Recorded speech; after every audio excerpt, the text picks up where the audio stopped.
Halo, halo, suaraku kedengeran nggak? Keren bang.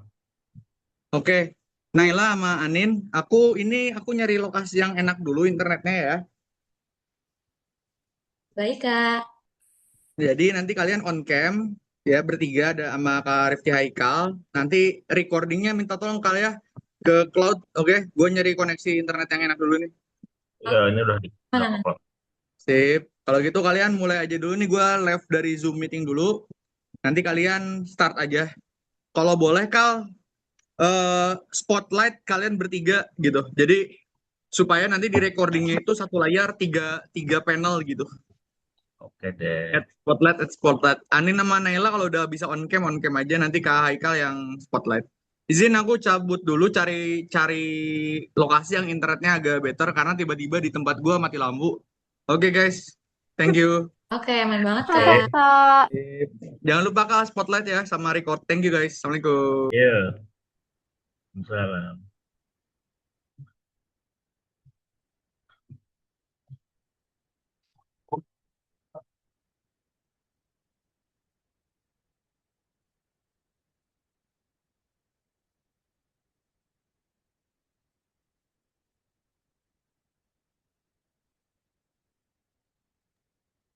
ini mau langsung mulai aja.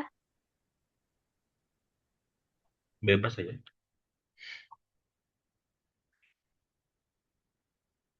Belah info.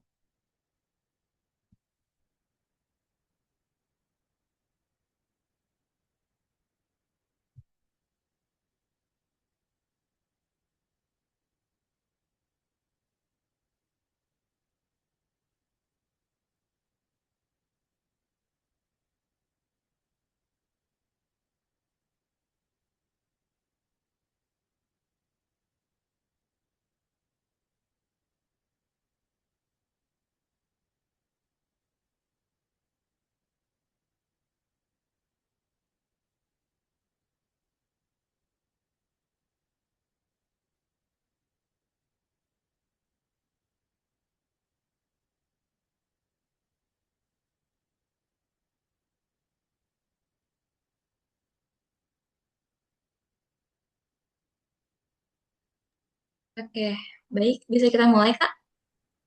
Iya boleh boleh. Mulai aja. Hai, hai, halo Kak Rifki. Kenalkan, kami dari tim interview untuk topik Hackathons Interview. Saya Nela dari SMA Negeri 8 Jakarta, dan partner saya Anin dari SMA 90 Jakarta. Ada sebuah kutipan yang mengatakan, "The best way to predict the future is to create it." Rasanya kutipan ini cukup menggambarkan narasumber kita pada hari ini. Berawal dari dunia kedokteran, beliau terus mengeksplorasi berbagai bidang seperti AI, health informatics, cybersecurity, hingga blockchain. Perjalanannya membawa Perjalanannya membawanya menjadi smart contract security researcher. Dengan berbagai security findings yang diakui di platform audit internasional serta meraih lebih dari 10 kemenangan di berbagai hackathon teknologi. Menariknya lagi, pada salah satu hackathon internasional yang beliau ikuti, beliau menjadi satu-satunya peserta asal Indonesia di tengah peserta dari berbagai negara. Baik, selama kurang lebih 60 menit ke depan, kita akan mengulik perjalanan, cara berpikir, dan pengalaman Kak Rifki nih. Without further ado, let's welcome Kak Rifki Haikal. Halo Kak, apa kabar? Halo halo. Makasih Selamat banyak ya malam. Kak udah meluangkan waktunya untuk bergabung bersama kami hari ini.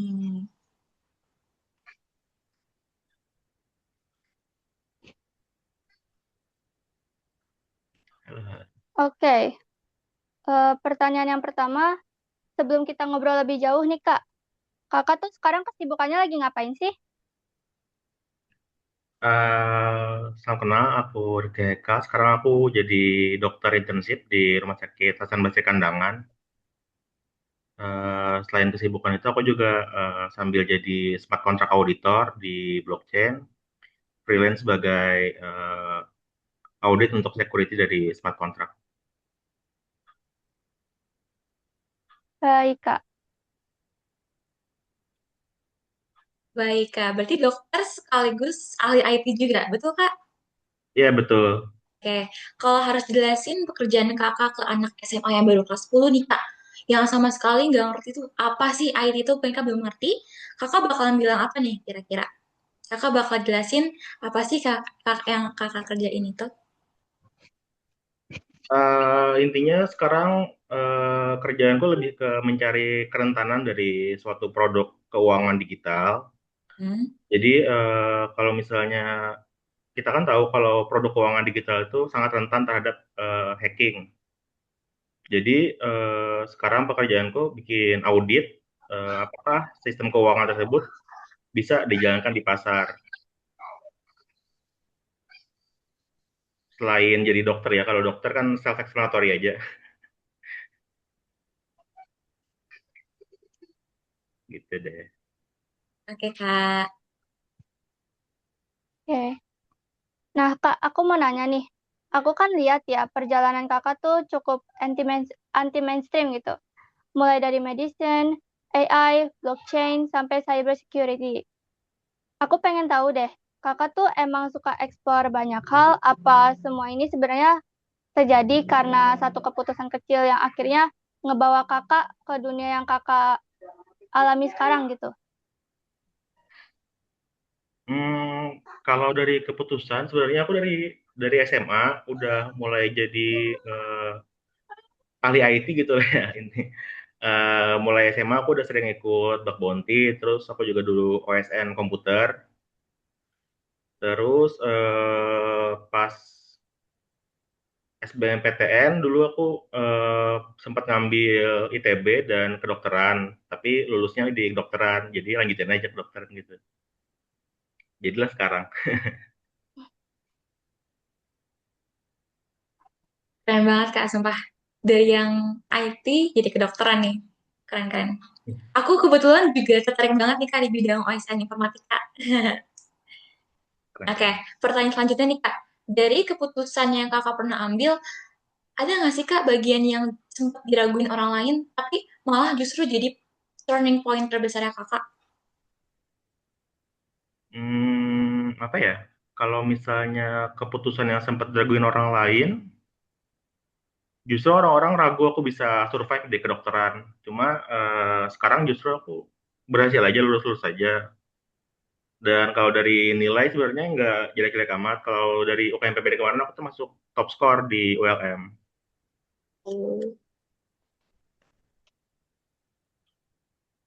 Oke, next. Dulu tuh kakak pernah nggak sih ngerasa minder karena lihat orang lain tuh lebih jago gitu dari kakak secara programming atau yang lain gitu? Eh, Kalau lebih jago, bakal selalu ada orang yang lebih jago daripada kita. Jadi menurutku nggak usah terlalu dipikirin kalau misalnya ada orang yang lebih jago daripada kita atau lebih baik daripada kita. Tugas kita sebenarnya bukan buat ngelawan orang lain, kita cuma lebih baik daripada diri kita yang kemarin aja. Asik kata-kata hari ini. Asik, Buset. betul. Oh ya, Kak, sekarang tuh banyak ya kan orang yang takut masuk di bidang IT karena ngerasa nggak jago math nih. Termasuk aku nih, Kak. Menurut kakak itu mitos atau fakta sih? Eh, Antara mitos sama fakta ya. Soalnya kalau di bidang IT sebenarnya kalau untuk math yang advance, misalnya kayak integral, kalkulus nggak terlalu kepake. Cuma untuk logikanya bakal sangat kepake karena dalam pemrograman sendiri banyak membutuhkan logika dari matematika itu sendiri. Misalnya gimana caranya sih kita harus tahu why-nya gitu, nah gimana suatu program itu bisa berjalan, dan logika matematika itu bakal sangat kepake di situ. Ya sih. Oke, oke.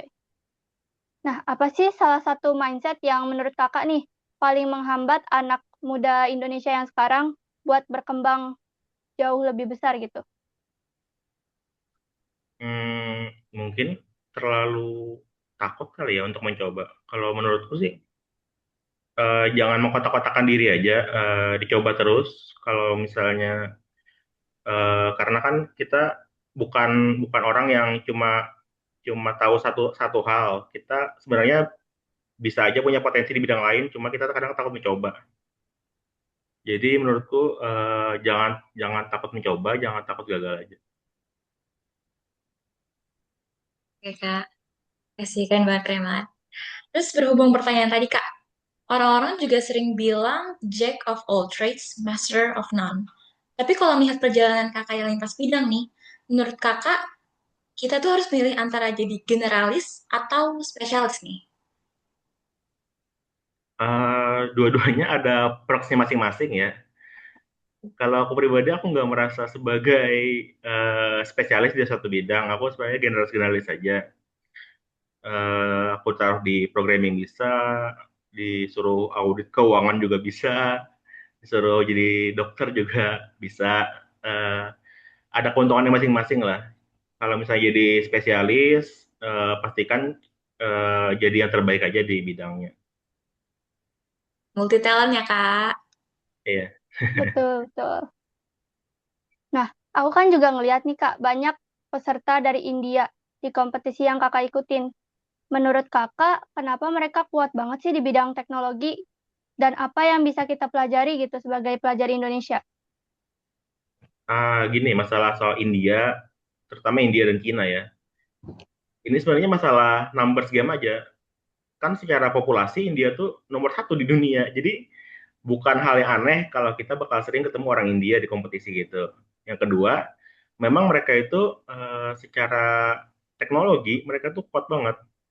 Makanya institusi teknologi mereka kan termasuk yang paling bagus juga di dunia. Engineer-engineer mereka kan juga banyak diekspor ke Amerika.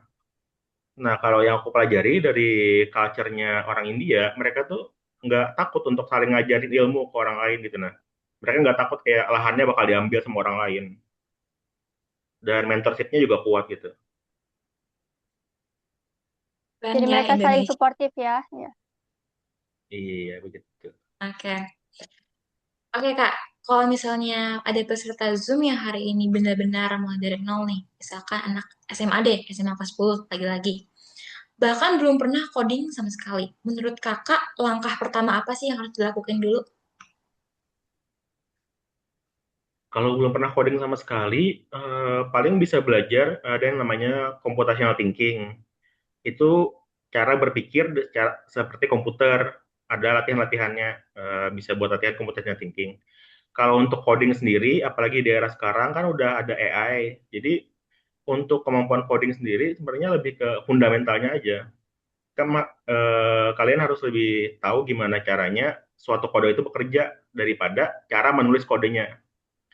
Jadi kita nggak perlu tahu kalau dulu kan sintaktik, jadi harus tahu misalnya saya kalau dalam bahasa Inggris tuh terjemahannya apa sih? Nah kita nggak perlu tahu bahasa Inggrisnya apa, cuma kita harus tahu artinya apa, maknanya gitu dari suatu kode itu. Apalagi kan sekarang udah ada AI, jadi kebanyakan programmer sekarang juga udah jarang coding yang beneran ngetik. Kebanyakan mereka ngasih spek ke AI, terus AI-nya yang coding. Oke, Kak. Berarti intinya paham dulu ya, Kak. Iya, fundamentalnya aja cukup. Oke. Oke. Nah, kalau cuman punya waktu nih kayak kita, misalkan aku sibuk les gitu, terus cuman punya waktunya 1 jam sehari buat belajar IT. Apa yang bakalan kakak saranin buat aku lakuin? Kalau misalnya cuma 1 jam sehari, menurutku sih kurang ya. eh Kalau misalnya aku dulu tuh ya sambil belajar buat kedokteran, sambil juga kadang coding-coding, latihan di antara kuliah. Kalau misalnya emang cuma punya 1 jam sehari ya latihan fundamental paling. Kalau kayak dulu yang kayak latihan coding, misalnya latihan menulis if else itu udah nggak relevan lagi sih di zaman sekarang. Karena kan udah ada AI yang penting tahu misalnya eh, konsep rekursif di programming itu gimana, gimana implementasinya. Cuma kalau untuk secara bahasa nggak perlu paham-paham banget lah. Yang penting paham fundamentalnya aja. Oke, sekali lagi fundamentalnya ya, Kak. Oke. Hmm. Oke, kita sepakati dulu nih, Kak, bahwa setiap orang pasti memiliki kegagalan atau kekalahan. Sepakat? Ya. Kak. Nah, Betul. biasanya kakak sendiri, evaluasi atau bangkitnya sendiri tuh gimana? Eh, kan aku sering ikut hackathon ya, itu kan nggak semuanya menang ya, kadang kalah juga. Sering kalah juga. Kalau misalnya aku kalah, biasanya aku bakal evaluasi apa sih dari yang menang. Mereka apa sih perbedaannya sama punya aku? Biasanya aku bakal compare. Oh mereka kuatnya di mana? Oh mereka attack pointnya di mana? Apakah mereka demonya lebih bagus, pitchingnya lebih bagus? Terus ya coba lagi aja, kan nggak rugi juga, paling rugi waktu. Iya, betul-betul. Betul, betul, betul. Nah, kan setiap orang, salah, maaf, maaf. Kan aku ngelihat ya kakak juga aktif ikut berbagai hackathon kayak yang tadi kakak bilang, sama kompetisi teknologi lainnya gitu. Nah, sebelum ikut, biasanya kakak tuh nyari informasinya dari mana sih? Kayak dari platform kah atau komunitas tertentu kah yang rutin kakak pantau gitu? Kalau hackathon biasanya ada platformnya khusus kayak DevPost, DevPolio, itu bisa di-search aja dan mereka juga punya filter kalau misalnya anak SMA mau ikutan, ada filter buat student only. Jadi yang kayak aku profesional nggak bisa ikutan, ada yang khusus student only. Biasanya emang dan nggak semuanya harus coding. Kadang mereka cuma minta idenya doang, minta PPT, misalnya disuruh bikin PowerPoint, kirim aja PowerPoint-nya. Itu hackathon juga kadang. Kadang ada juga disuruh solve suatu masalah spesifik, misalnya dikasih suatu teknologi. Nanti kita misalnya dipinjemin teknologinya, misalnya dikasih pernah aku ikut apa hackathon yang ngasih speech to text teknologi. Jadi bikin aplikasi ya sesuai teknologi yang mereka kasih aja, yang mereka pinjemin. Oke, Kalau Kak. misalnya kayak blockchain, ada Dora Hack, kadang juga di Twitter juga banyak. Banyak kok, tiap hari ada.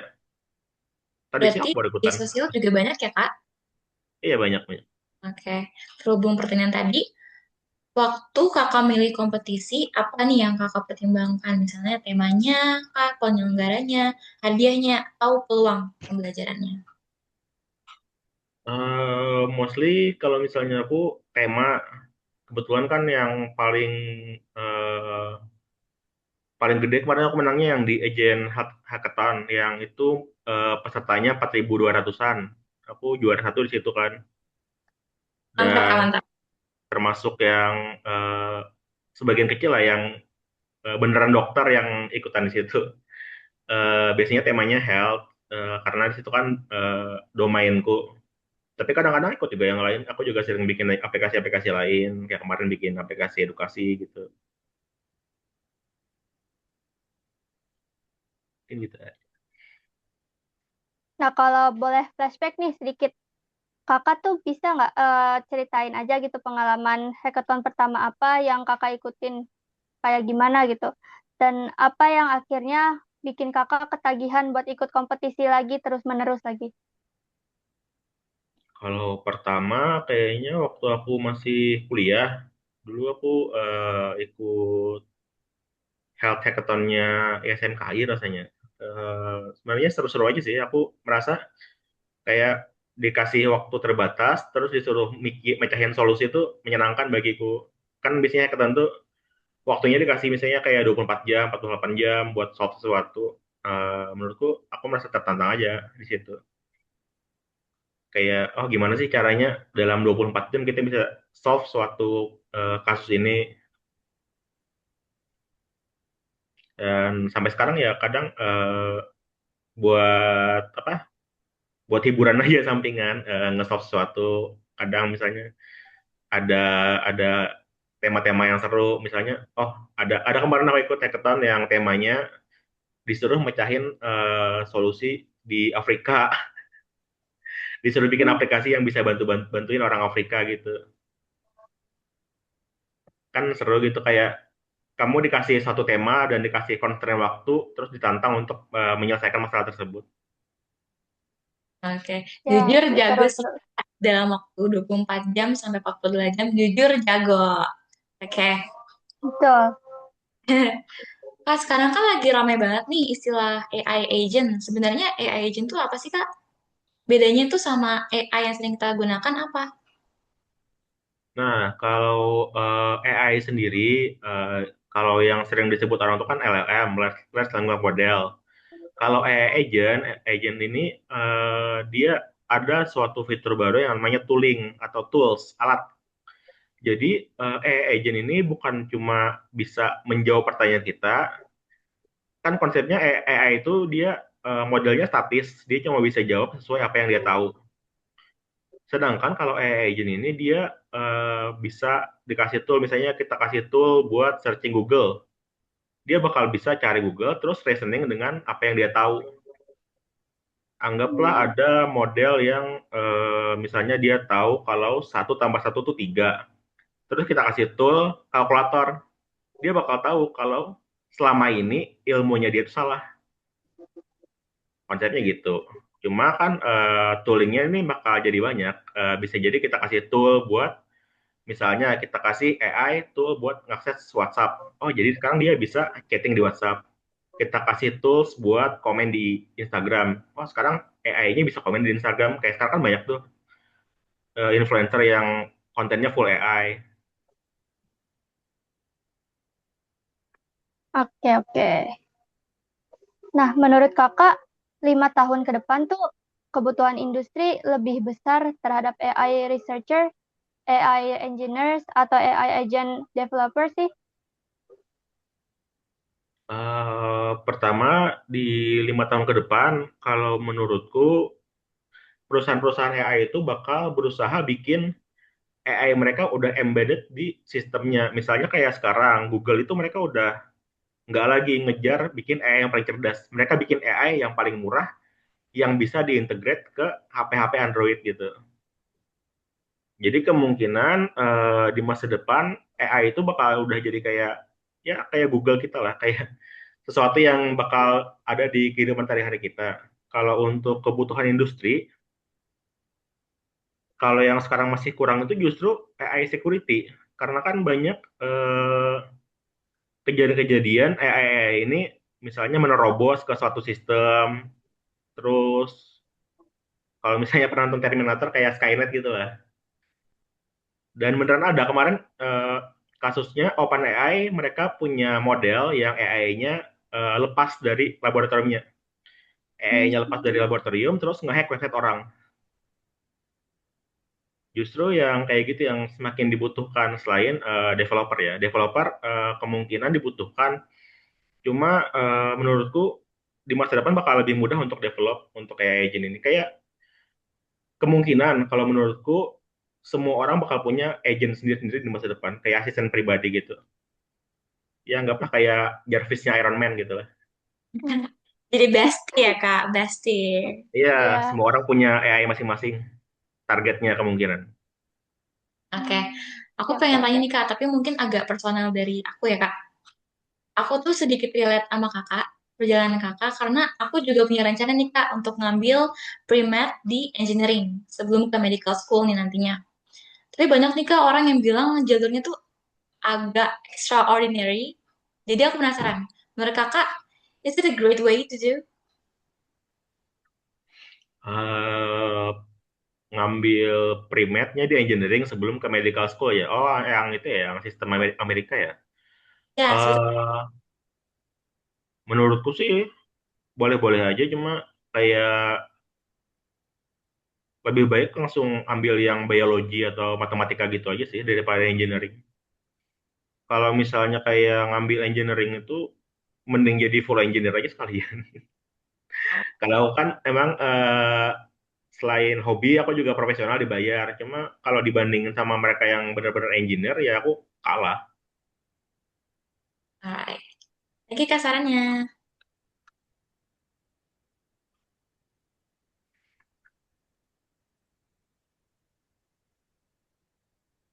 Oke, lanjut, Oke. naik. Kak, kan aku ngeliat nih Kak, Kakak kan suka main game nih. Contohnya Genshin Impact. Kebetulan aku juga main nih. Enggak, Menurut enggak main aku. Kakak, kenapa? Enggak main aku. Aku nggak main. Tapi Enggak. profil aku tahu. Oh, iya itu McDonald-nya lucu. Suka aja ya main anime. Oke. Menurut Kakak, tapi sebelumnya Kakak pernah main game lain nggak nih Kak? Aku main kadang-kadang game-game biasa sih. Lanjut aja. Aku main biasanya game offline, game RPG kayak Final Fantasy. Oh, oke, oke. Dunia gaming itu membentuk cara pikir kakak nggak sih untuk menyelesaikan suatu problem? Dunia gaming ya. Kalau misalnya dari main game, aku kan kebetulan aku sukanya main game-game RPG gitu. Eh, Pokoknya paling favoritku kayak Final Fantasy, terus apalagi ya kemarin aku main Yakuza. Paham, paham. Mereka tuh kayak ngajarin gimana caranya berpikir sistematis gitu. Kan kadang banyak missionnya, ada set quest juga. Biasanya aku malah cari cara gimana caranya nyelesain set quest itu seefektif mungkin tanpa mengganggu main questnya. Oh gimana sih caranya aku harus nyelesain tugas ini sebelum ceritanya berlanjut. Dan mungkin itu juga yang jadi pertimbangan aku sehari-hari. Oh kadang aku punya, misalnya aku main quest, hari ini aku harus jaga IGD. Oh set questnya apa ya? Set questnya mungkin aku siang ini ikut hackathon dulu. Set questnya nih kayak ini interview aku bikinnya jadi kayak set quest di otakku gitu. Oke. Nih Kak, kalau ada siswa SMA yang ingin memulai portofolio atau CV-nya seperti kakak, menurut kakak lebih baik fokus untuk banyak pengalaman, kayak misalkan ikut volunteer, atau langsung achievement besar kayak OSN atau IOI, International, um, ya, International Computers Olympiad. Apa tadi volunteer? Ya, menurut kakak tuh kita ke pengalamannya aja, misalkan ikut volunteer, atau misalkan ikut seminar, atau langsung achievement besar kayak OSN gitu. Oh, menurutku kalau kayak pelatihan itu bagus kalau di awal-awal. Cuma jangan sampai kita jadi orang yang terjebak di eh kalau kata mentorku dulu ada yang namanya training hell. Jadi kayak dia nggak lepas-lepas gitu dari training, training aja terus nggak pernah implementasi yang nyatanya. Cuma kalau di awal-awal training aja dulu, misalnya satu satu dua kali, terus ya coba langsung aja, nggak perlu nunggu sempurna sebelum terjun. Yang penting tahu aja, tahu dari sedikit aja dulu, terus dilatih lagi sambil jalan. Alright. Nah, Kak, aku pengen nanya nih. Kan dari tadi kan kita bahas hackathon, hackathon kan. Hackathon tuh sebenarnya apa sih, Kak? Ya, aku sama Naila jujur baru pertama kali dengar istilah hackathon. Karena dari kemarin kita nggak tahu apa itu hackathon. Oh, hackathon sendiri kan dia ada dibagi dari dua kata, ada hack, ada maraton. Hack ini dalam artian menyelesaikan suatu masalah. Sedangkan hack itu kalau dari terminologi bahasa Inggrisnya dia suatu cara cepat untuk menyelesaikan masalah. Misalnya life hack gitu nah. Jadi bukan hack yang hacking, kayak life hack hack hack di sini kayak life hack.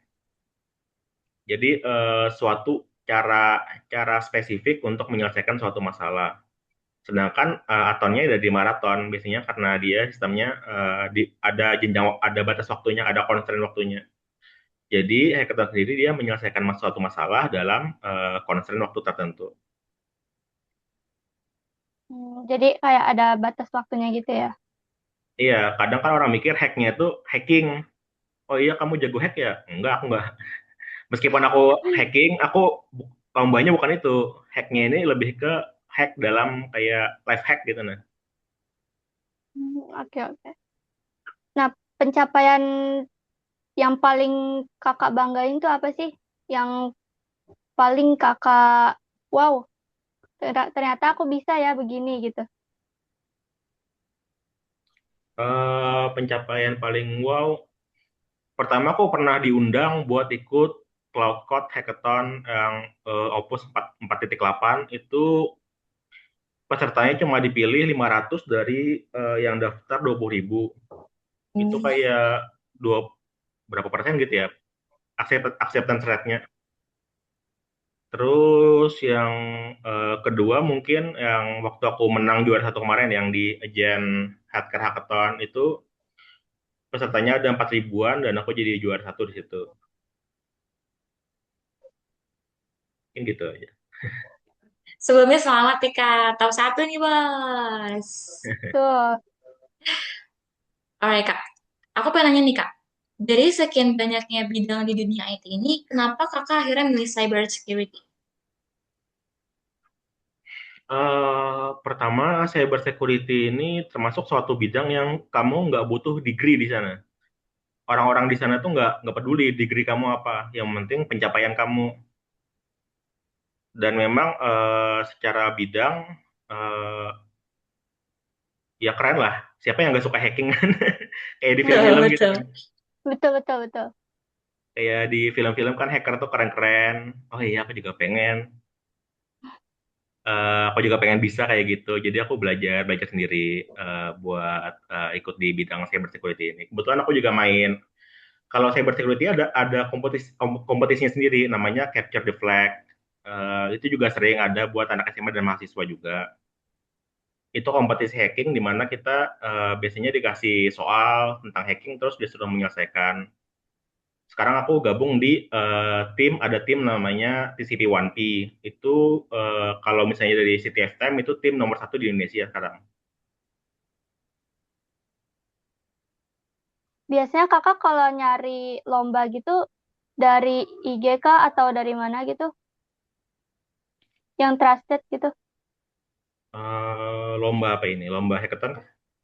Iya, Hackathon yang tadi yang aku bilang ada DevPos, DevPolio, ada juga kadang dari Twitter. Twitter itu biasanya mereka banyaknya yang Web3 hackathon, yang dari hackathon di blockchain. Kemudian kalau misalnya buat anak SMA ada juga namanya Major League Hacking. Itu hackathon buat anak-anak SMA internasional biasanya. kalau bisa kalau buat anak SMA tuh kayak gimana tuh kak? Kalau buat anak SMA biasanya sama aja sih konsepnya. Cuma memang pesertanya dibatasi anak SMA kan biasanya ada batasan-batasan tertentu yang anak yang cuma bisa dipahami oleh profesional gitu di bidangnya. Kalau anak SMA biasanya temanya lebih general, misalnya temanya edukasi kan luas gitu. Ya. Oke, aku mau nanya, kan kakak sudah melewati nih huru hara sebagai math student. Ada nggak sih momen di mana kakak tuh pengen nyerah sama kakak tuh ngerasa salah jurusan? Kalau salah jurusan kayaknya aku dari awal sebenarnya ngerasa kayak aduh ngapain sih aku di sini.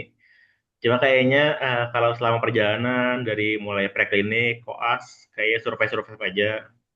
Terus sekarang juga lagi jalani pekerjaan sebagai internship sekarang aku lagi stase IGD. Oh iya ternyata aku bisa ya. Mungkin gitu sih kalau dari aku. Kadang juga bingung, oh iya ternyata aku bisa ya. Kadang aku juga ragu sama diriku sendiri gitu.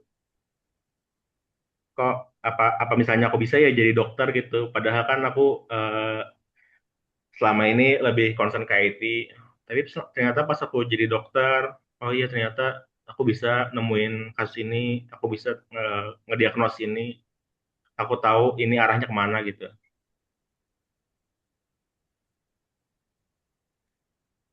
Gak apa kok kak, semua pasti ngerasa juga kayak gitu. Aku percaya kok Kak Rifki bakal jadi dokter yang keren. Well, Sama-sama, sama-sama. Ya makasih, makasih. boleh dong kak ceritain gimana sih pas lagi koas atau lagi internship sekarang mungkin? Apakah ada cerita lucu? Apa ya kalau waktu internship? eh aku mikir aku memikirkan cerita lucu apa yang tidak menyebarkan data pasienku. Aku mencoba mencari cerita lucu yang tidak menyebarkan data pasienku. Banyak sih, cuma kebanyakan kan rahasia pasien ya. Mm-mm. Hmm. Kalau misalnya kayak cerita lucu sih paling kejadian-kejadian sehari-hari di GD aja kan banyak pasien-pasien yang aneh-aneh gitu. Nanti tiba-tiba pasiennya marah-marah atau misalnya pasiennya ngomongnya apa, taunya diagnosnya apa. Mungkin yang gitu-gitu sih lucu-lucunya selama jadi dokter gitu ya. Apalagi di Tapi era kakak, BPJS sekarang gitu kan banyak yang tiba-tiba aduh apa mau operasi tapi nggak tanggung BPJS. Terus banyak lah ceritanya. Berarti kesabarannya harus tinggi ya. Iya betul. By the way, kakak dokter apa, Kak? Aku sekarang dokter umum ya, baru lulus kemarin. Kalau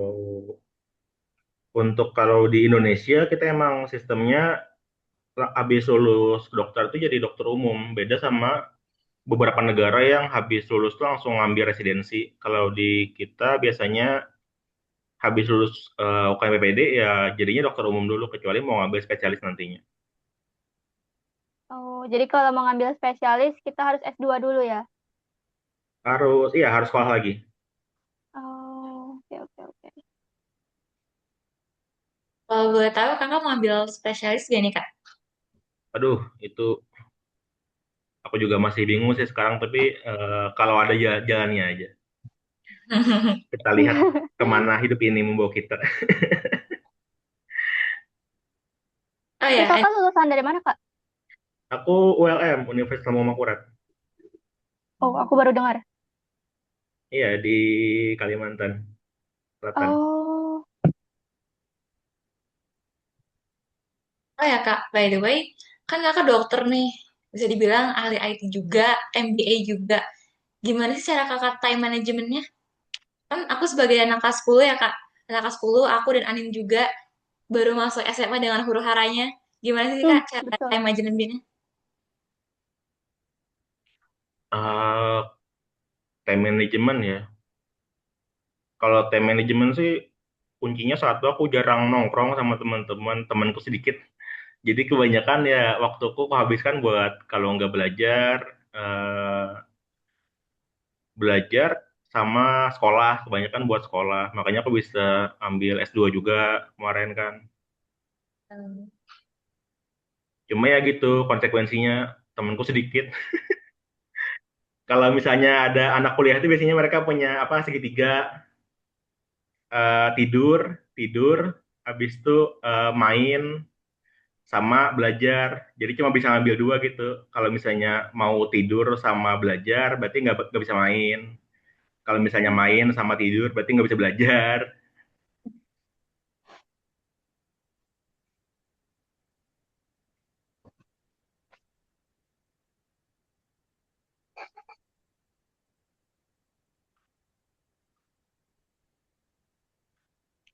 Ini Kak, kebetulan sekolah aku juga nih Kak punya tiga segitiga yang sama.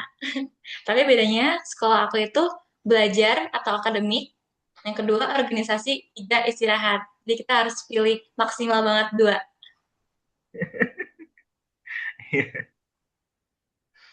Oke, karena udah di akhir-akhir nih Kak, kita ada beberapa pertanyaan last nih. Oke. Yang pertama, kalau kakak bisa nih kembali ke umur 16 tahun, 15 tahun, atau bisa bilang 10 SMA, apa nih? Satu hal yang pengen kakak bilang ke diri sendiri, atau apa yang pengen kakak ubah? Hmm, nggak ada sih, aku sudah cukup bahagia dengan hidupku sekarang. Cuma kalau misalnya emang aku bisa balik, mungkin lebih rajin belajar. Siapa tahu aku bisa achieve lebih dari sekarang gitu.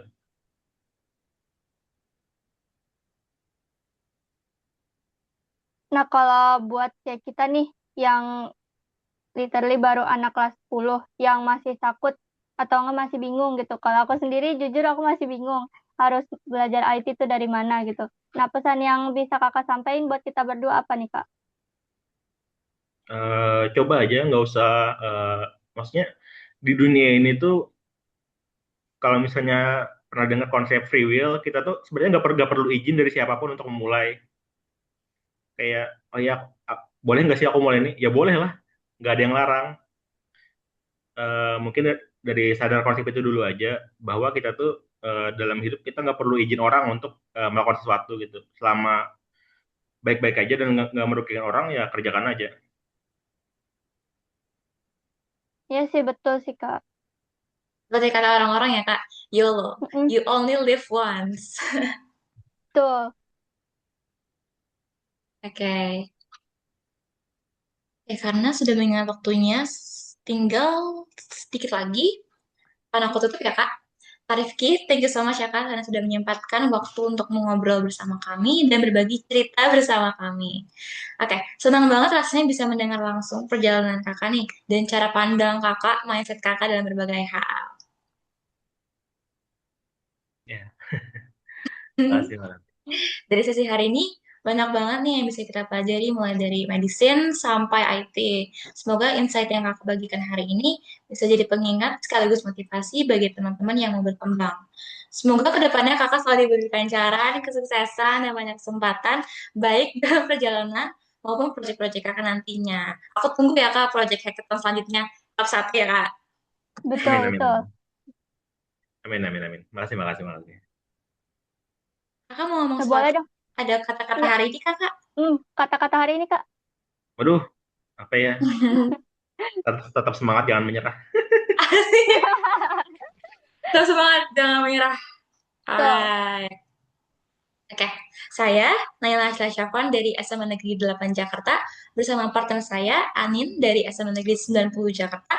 Pamit undur diri. Sampai jumpa di study and interviews berikutnya.